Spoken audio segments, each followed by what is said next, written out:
Here's the thing about performance reviews. I myself have had bad performance reviews. And especially when I was first getting started, I remember my first performance review was not good. I worked at this crazy ad agency back in the day, and that place was like Melrose Place. I mean, all of us were young. We were like 21, 22, up to whatever, 25, running around in too short of skirts and scantily clad little outfits. It was a crazy place. It was super fun, but it was crazy. I got my very first performance review, which was not good. I was confused. I didn't understand. I thought I was doing well.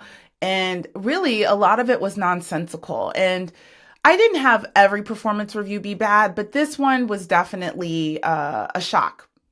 And as a newbie in the game, I didn't know what to do.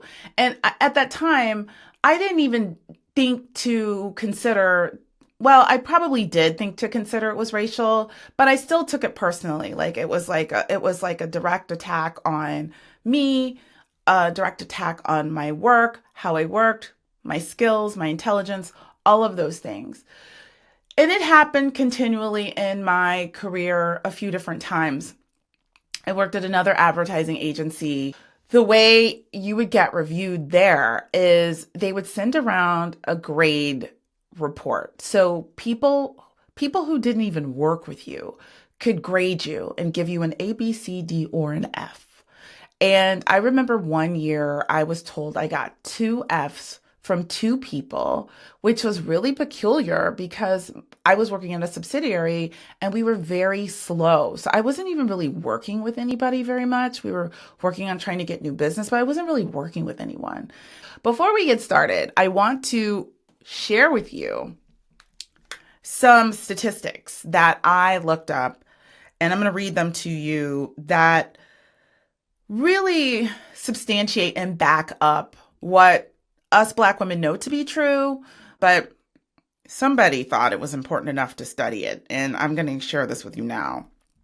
So Harvard Kennedy School of Research did a review on Black women in the workplace, okay? And I'm just going to read down the list. I don't have these memorized. I'm reading. Black women working on teams with more white colleagues were more likely to be labeled as low performers in first performance reviews. That happened to me. For every 14 percentage point increase in white coworkers, Black women's turnover increased by 10.6 percentage points. Black women assigned to whiter teams reported fewer billable hours and more training hours. The largest turnover gap was between Black and white women at 8.9 percentage points.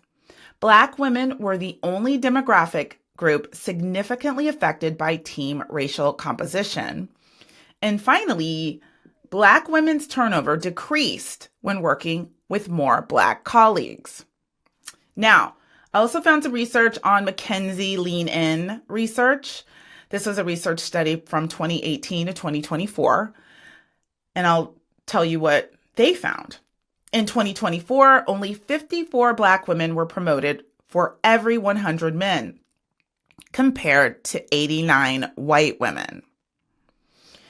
So Black women's promotion rates declined sharply after peaking at 96 per 100 in 2022, which makes sense because we were big, strong, heavy on DEI back in 21, 22, and then, that kind of just dropped off. Only 35% of Black women reported that their manager promotes their contributions. 41% of Black women never have substantive interactions with senior leaders. Monique's going to talk about that. And 40% of Black women have had their judgment questioned in their area of expertise. That happens to me, and I work for myself. So that's definitely a thing. Black women consistently underperform in promotions compared to women of other races. And the promotion gap for Black women has only worsened from 2018 to 2024, despite that temporary improvement in 21-22 that I mentioned earlier. And I'll see you over there.